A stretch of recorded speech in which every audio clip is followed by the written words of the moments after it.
Olá, eu me chamo Caroline Friedrich e hoje eu vou apresentar o trabalho intitulado Como a prática de exercício resistido como prevenção do processo inflamatório, um modelo de artrite reumatoide em ratos Wistar, feito juntamente com o Renan Crespi Raverotti, Gladson For Bertolini e Flávia Heloísa da Silva e minha orientadora Lucinéia de Fátima Chasco Ribeiro, no campus de Cascavel.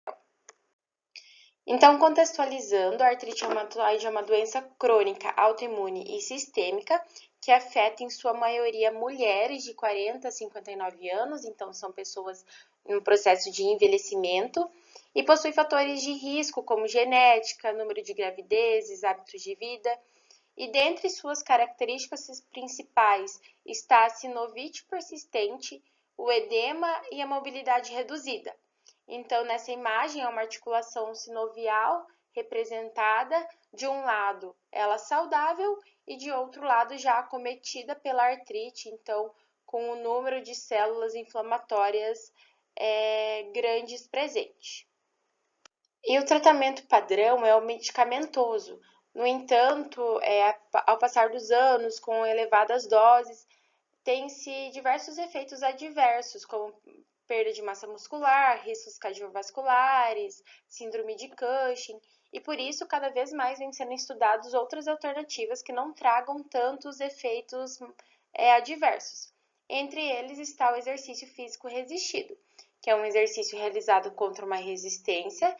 Ele estimula os osteoblastos e as citocinas e assim consegue reduzir a degeneração. Dessa forma, o objetivo da presente pesquisa foi analisar os efeitos do exercício resistido em subida de escada de forma preventiva no perfil inflamatório em modelo de artrite reumatoide e em ratos Wistar. Assim, para essa pesquisa foram utilizados ratos Wistar machos de 12 semanas, com livre acesso à água e à ração, temperatura controlada de mais ou menos 21 graus Celsius e fotoperíodo de claro escuro de 12 horas. Foram divididos em 4 grupos: o grupo artrite, o controle, o exercício preventivo e o exercício preventivo artrite. E o protocolo de exercício em subida de escada foi realizado durante 8 semanas antes da indução da artrite.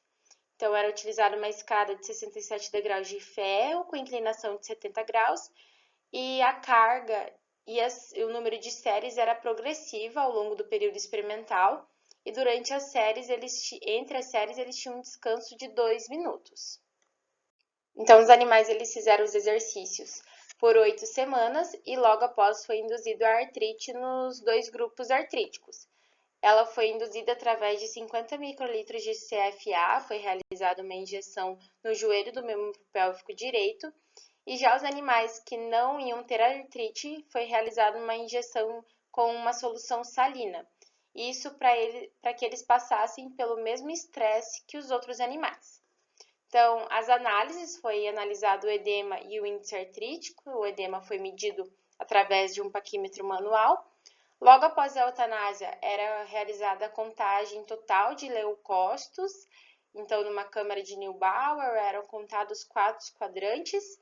E depois eram corados e feita a diferenciação em mononucleados e polinucleados.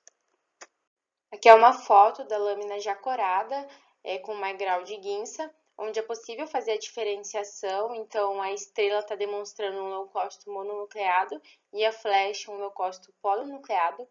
E era feita a contagem de 100 leucócitos e desses 100, quantos eram mono e quantos eram poli. E assim era realizada a diferenciação e qual predominava em cada animal.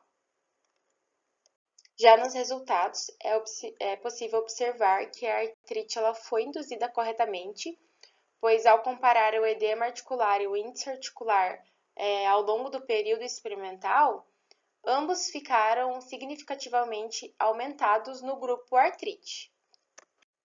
No entanto, ao analisar o edema e o índice artrítico nos animais que fizeram os exercícios de modo preventivo e depois tiveram a indução da artrite, não teve diferença estatística do grupo artrite.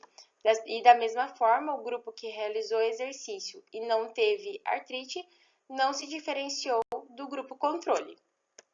Na contagem de leucócitos totais, teve um aumento significativo nos grupos de artrites, porém, entre eles não houve diferença significativa. Na diferenciação, foi possível observar uma predominância de leucócitos mononucleares nos grupos que não foram induzidos a artrite, já nos dois grupos que foram induzidos a artrite, uma predominância dos polimorfonucleares, sem ter diferença nesses dois últimos grupos. Como resultado, tivemos que o exercício resistido de subir em escada ele não apresentou um efeito significativo, seja positivo ou negativo, nas variáveis analisadas, e embora estudos da literatura sugiram eficácia de determinados exercícios, vale destacar que foram utilizadas modalidades e intensidades distintas. E no atual estudo, apesar dos grupos de exercício terem sido submetidos a um período de exercício prolongado, foram 8 semanas, pode talvez não ter sido suficiente para induzir um efeito crônico na resposta anti-inflamatória. Além disso, devido ao exercício ter sido de intensidade mais elevada, pode ter contribuído para ocorrências de microlesões musculares repetidas, liberando assim citocinas pró-inflamatórias e anti-inflamatórias. Dessa forma, apesar de não ter promovido um efeito benéfico significativo no controle da artrite no período proposto, as citocinas provavelmente mantiveram a homeostasia, e não exacerbaram o estado inflamatório. E é importante também destacar que o período de inflamação estudado foi de curta duração, indicando uma fase aguda do processo inflamatório. E vários estudos mostram que as alterações sistêmicas associadas a uma inflamação aguda tendem a se normalizar após aproximadamente 21 dias do início do processo inflamatório.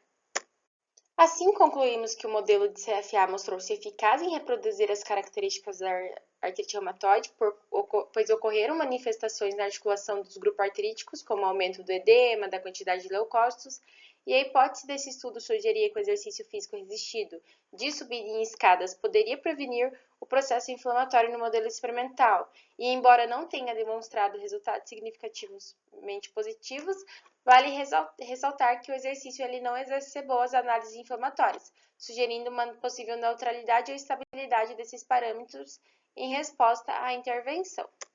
Agradeço ao grupo de pesquisa, à UniOeste e ao CNPq pelo incentivo e bolsa. Obrigada!